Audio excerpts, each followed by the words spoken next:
सच में माँ, भाभी पर तो माँ अन्नपूर्णा की सीधी कृपा है। खाना सच में इतना स्वादिष्ट था कि हिमांशु तो अपनी उंगलियां ही चाटते रह गए। अच्छा माँ, जो आपने साथ में अचार रखा था ना, उसका एक डिब्बा भर कर अचार इस बार मेरे लिए भी डाल लेना। मम्मी जी ने तो पूरा खाना ही अचार से खा लिया। कभी मैं और हिमांशु अगर बाहर जाते हैं तो मुझे माँ के लिए अलग सब्जी बनानी नहीं पड़ेगी, उनका उसी अचार से काम हो जाए करेगा। फ़ोन पर बात करते करते सुरभि हंसने लगी। अच्छा माँ, फ़ोन रखती हूँ, हिमांशु बुला रहे हैं। क्या हुआ, आप मुझे बुला रहे थे? कुछ ज़रूरी काम था क्या? सुरभि माँ से बात कर रही थी। हिमांशु ने पूछा। अरे वो मैं माँ को इतने अच्छे खाने के लिए धन्यवाद बोल रही थी। सुरभि, आखिर कब तक तुम अपने मायके से यूं इस तरह खाना मंगाती रहोगी? उनकी भी उम्र हो चली है, उन्हें परेशान करना मुझे अच्छा नहीं लगता। क्या मतलब है आपका? मैं यहाँ खाना नहीं बनाती तो वो तो आज मेरे सिर में बहुत दर्द था, इसीलिए माँ को बोल दिया। और कौन सा माँ को खाना बनाना पड़ता है? माँ हैं, भाभी हैं, वो किचन एक्सपर्ट हैं। 10-15 लोगों का खाना बनाना उनके बाएं हाथ का खेल है। और फिर पास में ही मायका होने का कुछ तो फ़ायदा उठाना ही चाहिए। सुरभि लापरवाही से बोल वहाँ से चली गई। सुरभि एक बहुत ही समझदार, नेक और साफ दिल की लड़की थी। ऑफिस के साथ घर की सारी जिम्मेदारी भी बखूबी से निभाती थी। पर सुरभि की एक आदत हिमांशु को रत्ती भर भी पसंद नहीं थी। वो था उसका शादी के बाद मायके से पल पल अपने लिए सामान मंगवा लेना। हिमांशु अच्छे से जानते थे कि सुरभि के वहाँ बार बार ऑर्डर देने से किसी को भी परेशानी नहीं होती। आखिर सुरभि उस घर की लाडली बेटी जो थी। पर हिमांशु को ये सब नागवार गुजरता।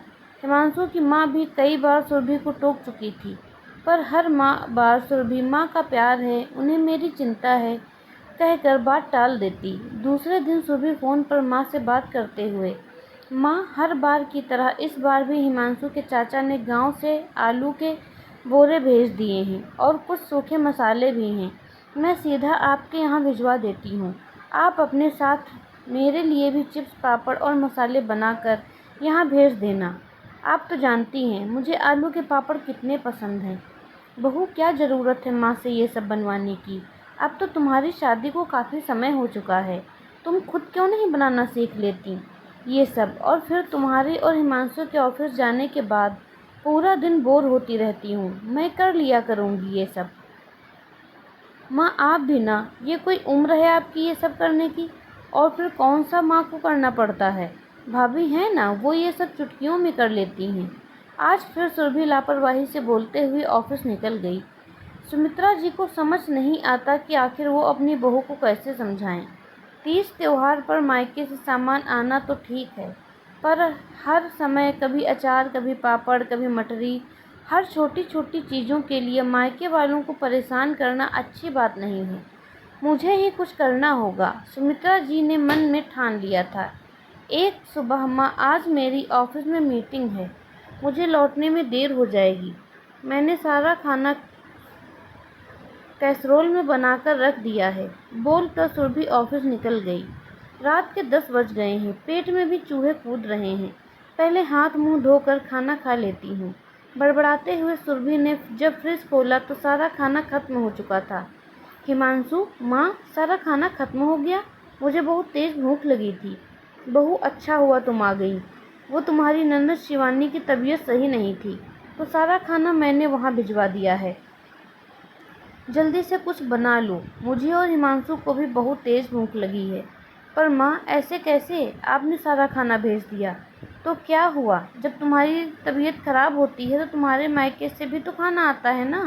अब अक्सर ही सुरभि जो कुछ भी बनाकर रख कर जाती या जो भी नया कुछ बनाती, सुमित्रा जी आधे से ज़्यादा उसकी ननद शिवानी के यहाँ भिजवा देती, या सुरभि के ऑफिस जाने से पहले उसे ननद शिवानी के घर सामान पहुंचाने का काम बता देती।